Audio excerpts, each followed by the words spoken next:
महाशिवरात्रि की पावन समयावधि में जन्मे आचार्य प्रशांत, जो कि बचपन से ही मेधावी और अग्रणी छात्र रहे, जिन्होंने समय के साथ कई प्रतियोगी परीक्षाएं उत्तीर्ण की, लेकिन अपनी अंतर्ध्वनि को सुनते हुए उन्होंने प्रशासनिक रोजगार को नहीं अपनाया। उन्होंने उस मार्ग को चुना जिस पे वे सप्रेम चल सकें। सामाजिक दृष्टि से भी अपना योगदान देने में आचार्य जी कहीं भी पीछे नहीं रहे।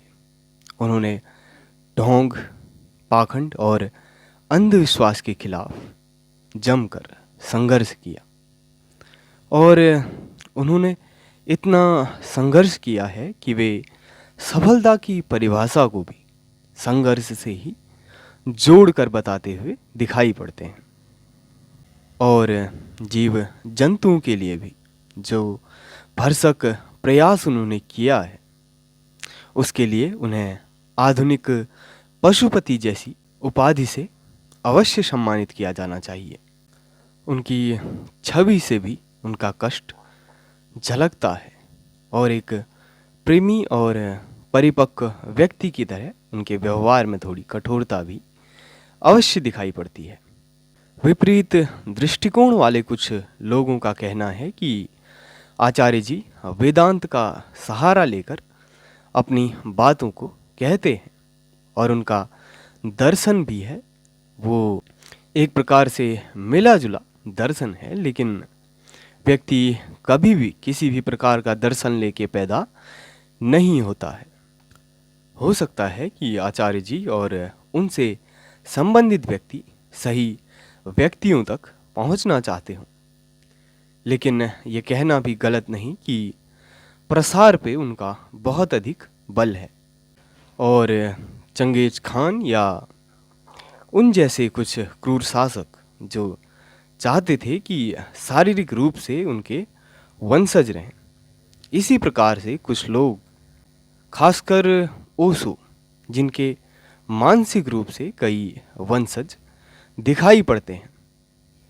हालांकि बात ये भी है कि व्यक्ति जिनसे प्रभावित होता है, कहीं ना कहीं उसके गुण उस व्यक्ति में आने लगते हैं, जो कि एक सरल सी प्रक्रिया हम कह सकते हैं।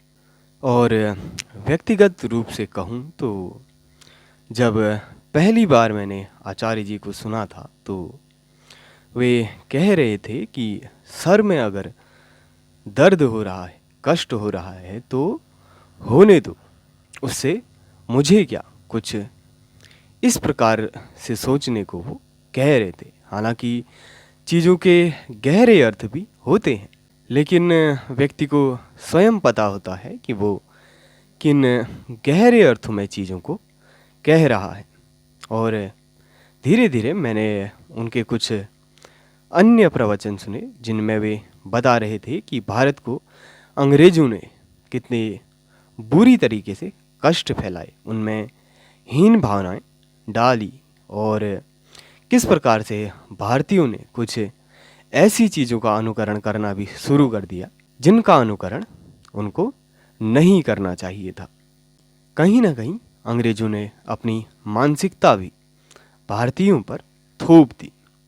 और ये कहना भी स्पष्ट रूप से ठीक नहीं कि आचार्य जी का ज्ञान किताबी है, क्योंकि अपने जीवन काल में आचार्य जी ने बहुत सारी यात्राएं की हैं।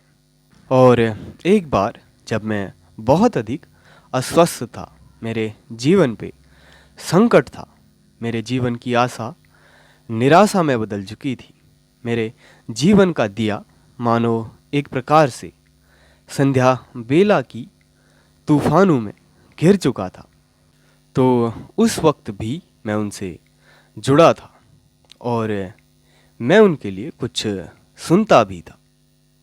वारी जाऊं मैं सतगुरु के, वारी जाऊं मैं सतगुरु के, किया मेरा भरम सब दूर।